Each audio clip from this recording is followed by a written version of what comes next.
Un simple fragment de technologie occidentale capturé en pleine guerre peut-il vraiment faire basculer l'histoire?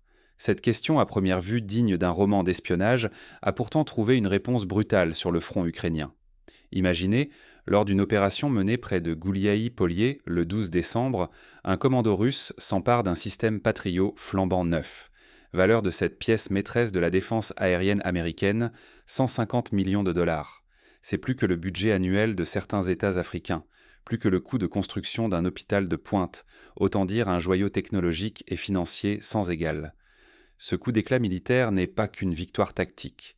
C'est un séisme stratégique dont l'onde de choc résonne bien au-delà du champ de bataille. L'équipement américain le plus secret, pensé pour contrer les menaces les plus sophistiquées, se retrouve soudain entre des mains russes. En quelques heures, la technologie de l'OTAN change de camp. À Washington, à Bruxelles, à Kiev, c'est la stupeur et l'humiliation. Pour Donald Trump, un camouflet diffusé sur tous les écrans. Les chaînes d'information en continu multiplient les analyses, les éditorialistes américains évoquent un Pearl Harbor technologique. Mais l'enjeu va bien au-delà de la simple perte d'un matériel. Cette opération dévoile la vulnérabilité de l'édifice défensif occidental, l'audace du renseignement russe et lance un avertissement glaçant à tous les alliés de l'Ukraine. Un seul raid, une seule prise, et soudain des milliards d'investissements deviennent caducs, la réputation s'effrite, des années d'avance technologique vacillent. Pour donner une idée, c'est comme si, pendant la guerre froide, un sous-marin nucléaire américain tombait intact aux mains du KGB. Le choc serait planétaire et l'impact sur la course aux armements incalculable. Ignorer cet événement, c'est refuser de voir comment une action minutieusement orchestrée peut bouleverser non seulement la guerre, mais l'équilibre d'un continent. L'histoire regorge d'exemples où un seul coup d'éclat a changé la donne. Souvenez-vous de la capture de la machine Enigma par les Alliés durant la Seconde Guerre mondiale. Cette prise permit de décoder des milliers de messages allemands et, selon de nombreux historiens, d'abréger la guerre de plusieurs années. Le Patriot, aujourd'hui, c'est l'énigma du XXIe siècle. Pour comprendre l'ampleur de ce choc, il faut revenir sur les détails de l'opération. Qui a pris ce risque insensé et pourquoi maintenant? Gouliaï-Polier, simple point oublié ou épicentre de toute la campagne. Derrière ce nom discret du front de Zaporijjia se cachait le verrou central protégeant le sud et l'est de la région. Sa chute aurait pu ouvrir la voie à l'effondrement des lignes ukrainiennes et changer le destin de la guerre. On peut comparer cette situation à la bataille de Verdun durant la Première Guerre mondiale, un point clé dont la perte signifierait l'effondrement d'un secteur entier. Des semaines durant, Gouliaï-Polier a subi des frappes ininterrompues. L'aviation et l'artillerie russe, d'une rare coordination, ont méthodiquement pilonné chaque position défensive. Les fortifications ukrainiennes, réduites à l'état de décombres, ne pouvaient plus tenir. On raconte que les rues étaient si criblées de cratères qu'il devenait impossible de faire circuler un simple véhicule blindé sans risquer de s'enliser ou de sauter sur une mine. La défense locale, épuisée, manquait de tout: temps, munitions, renforts. La Russie a alors lancé un assaut massif, partant de 3 directions à la fois. Les unités russes avançaient du sud, de l'est et du sud-est, resserrant leur étau sans répit. Cette tactique rappelle l'enveloppement pratiqué par les armées soviétiques lors de la bataille de Stalingrad, où l'encerclement a permis de piéger une armée entière. Coincée, l'armée ukrainienne n'avait plus ni issue, ni perspective de repli. Le commandement, face à l'effondrement imminent, a pris un risque rarement vu. Pour briser la domination aérienne ennemie, il a déployé un système Patriot, fleuron de la défense américaine, à quelques kilomètres seulement du front. C'est un peu comme si, lors de la bataille des Ardennes, les Alliés avaient décidé de placer l'un de leurs rares radars ultra secrets juste derrière la première ligne, espérant ainsi inverser le cours de la bataille. Normalement, ce type d'arme reste protégé loin derrière les lignes. Là, il était exposé, à portée d'artillerie et de drones. Cet acte désespéré voulait créer une bulle mortelle pour l'aviation russe, mais a transformé le Patriot en proie vulnérable. C'est une règle d'or de la guerre. Plus un atout est précieux, plus il doit être protégé. Pourtant, l'urgence a dicté d'autres choix. En un instant, le système est devenu le centre de tous les regards, de toutes les menaces. Il n'incarnait plus seulement une force défensive, mais aussi un pari risqué pouvant faire basculer toute la campagne. La tension dans les états-majors était palpable. Les analystes occidentaux, devant leurs écrans, comprenaient que le moindre faux pas pouvait coûter non seulement Gouliaï-Polier, mais aussi une partie de la crédibilité occidentale. Sous-estimer la valeur stratégique d'un site ou d'une pièce d'équipement, c'est risquer de tout perdre. Matériel, territoire, morale, réputation. À Gouliaï-Polier, la moindre erreur pouvait coûter des milliards et bouleverser la guerre. L'histoire militaire est jalonnée de telles erreurs. En 2003, la perte d'un char américain Abrams en Irak avait déjà provoqué une brèche dans le moral des troupes et une vague de propagande ennemie. Mais ici, l'enjeu est d'une toute autre ampleur. Pour l'Ukraine, il ne restait qu'un ultime pari. Mais une telle audace ne passe pas inaperçue longtemps. Dès les premiers échos de la présence du Patriot, la Russie s'organise pour le traquer. Sur les réseaux sociaux russes, des rumeurs circulent dès la première nuit, évoquant l'arrivée d'un monstre américain sur le front. Les blogueurs pro-russes s'enflamment, tandis que les analystes occidentaux tentent de démêler le vrai du faux. Dans la tourmente, la supériorité du renseignement devient une arme décisive. On se souvient de l'opération israélienne qui permit, en 1976, de localiser et détruire un MiG-25 soviétique en Syrie grâce à un patient travail de recoupement de sources. Ici, la Russie ne veut pas seulement détruire, mais capturer.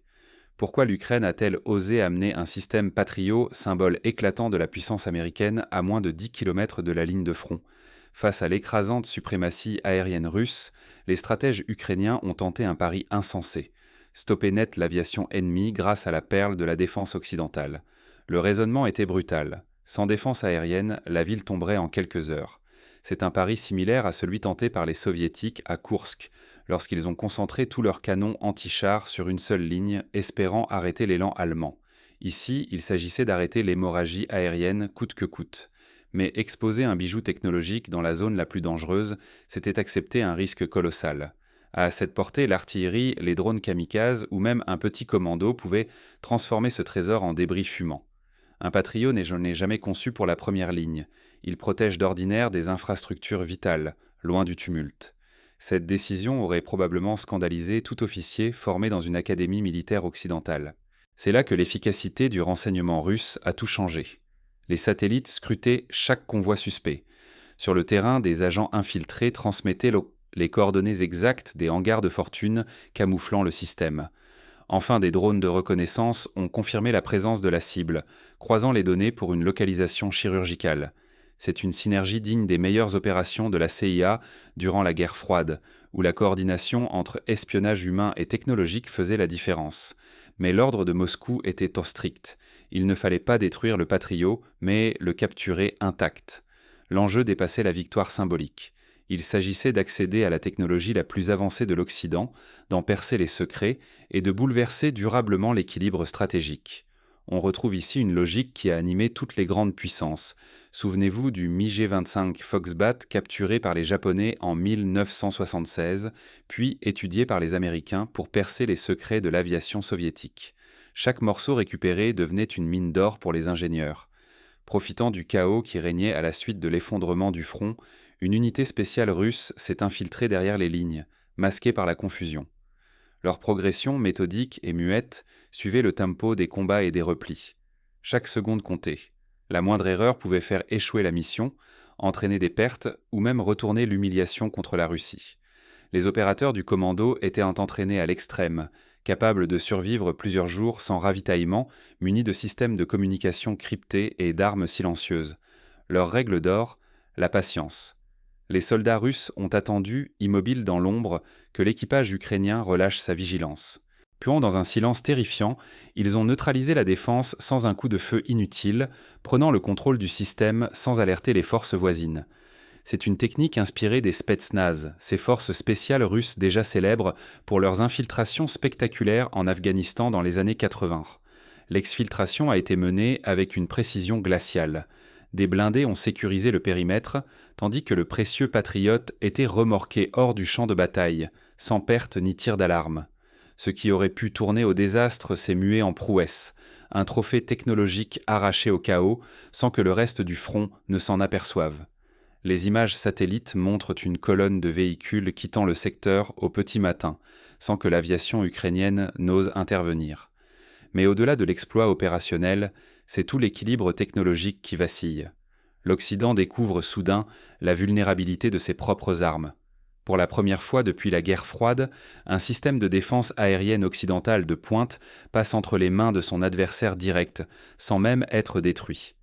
Cela rappelle la capture par l'Iran d'un drone américain RQ-170 Sentinel en 2011 qui avait provoqué un tollé à Washington. Quand la technologie bascule, la peur s'invite au sommet.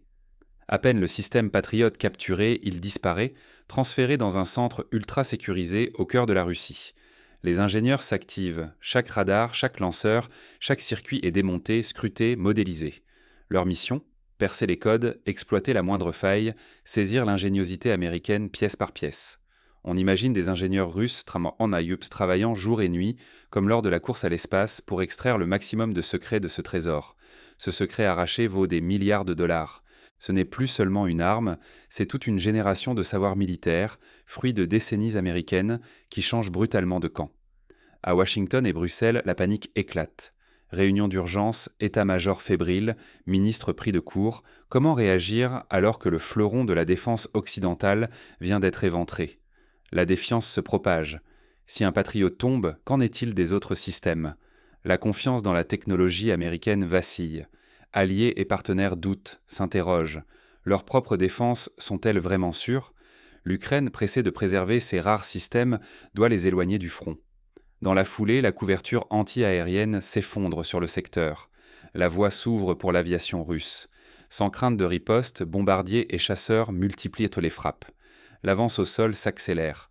En quelques jours, le rapport de force bascule. La Russie engrange du terrain là où, hier, elle était tenue en échec.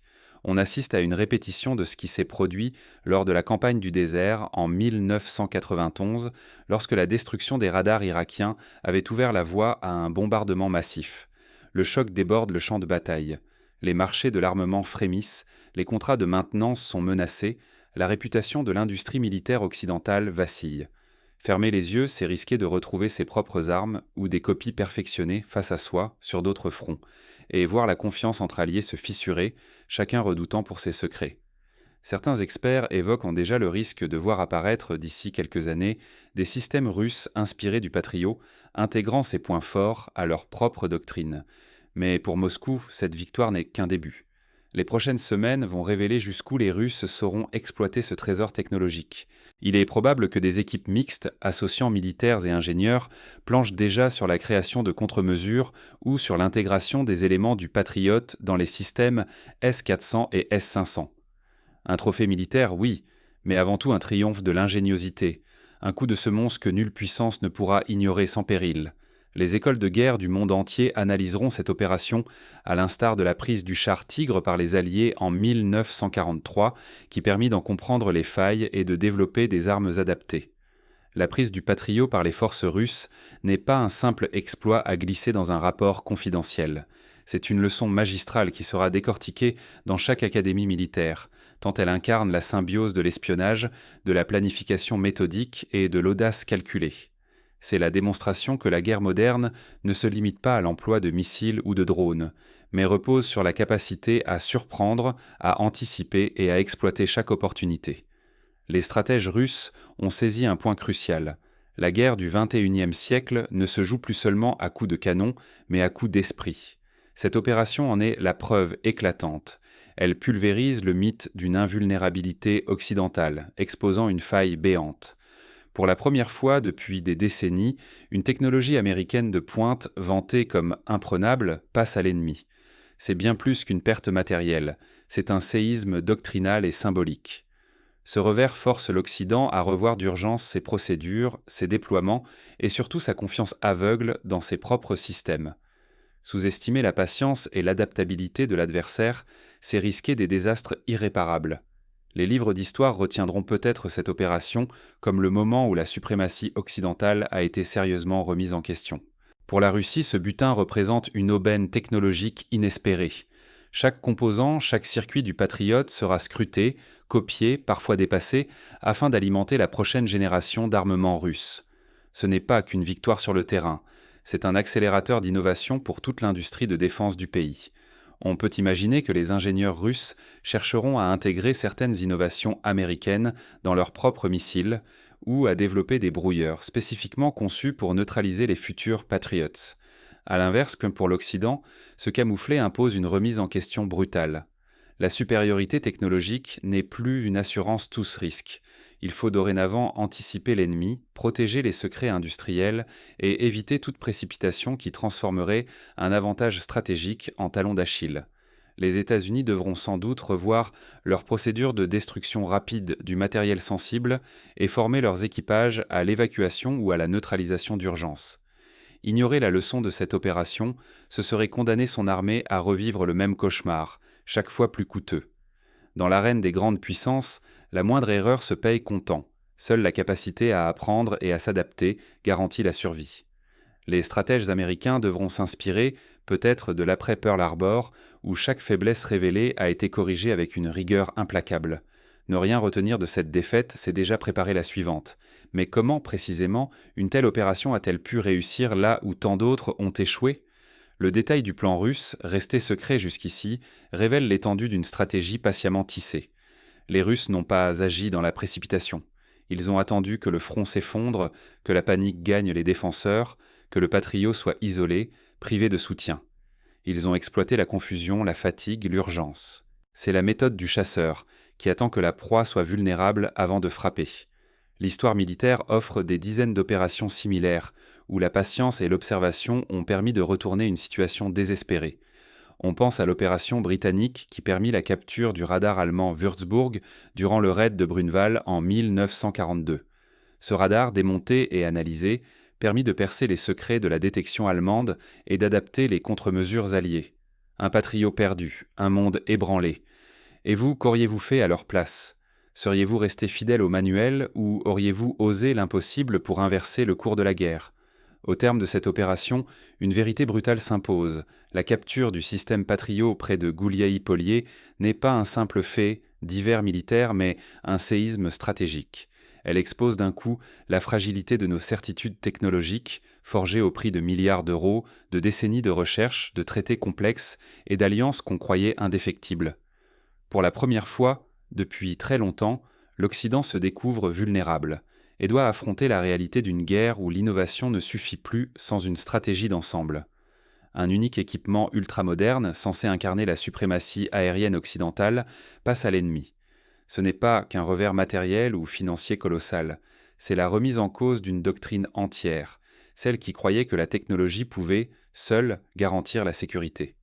Gouliaï-Polier nous rappelle « L'initiative appartient à celui qui ose observer, apprendre, adapter, surtout quand tout semble perdu. » Les grandes victoires de l'histoire sont rarement celles des plus puissants, mais celles des plus audacieux et des plus adaptables.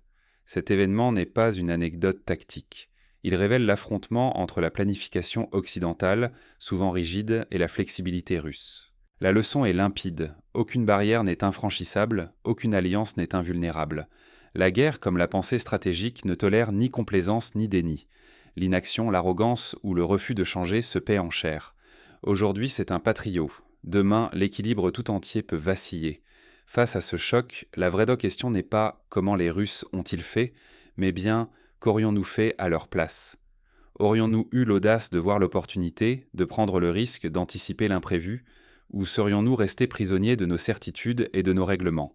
La passivité n'est plus une option. Rester spectateur, c'est déjà perdre l'initiative sur le terrain comme dans l'arène stratégique. Le débat est ouvert. Pensez-vous que cette opération marque un tournant ou n'est-ce qu'un épisode parmi tant d'autres ? Quelles conséquences voyez-vous pour la guerre en Ukraine et pour l'équilibre technologique mondial ? Selon vous, comment l'Occident peut-il réagir sans tomber dans la surenchère ni dans le déni ? À l'heure où chaque décision coûte des milliards et peut redéfinir la sécurité d'un continent, il est plus urgent que jamais de remettre en question nos réflexes et d'apprendre de l'adversaire. Les grandes puissances ne survivent que parce qu'elles savent, à chaque revers, transformer l'échec en leçon et la leçon en force. Saurons-nous faire de même ? À vous de conclure.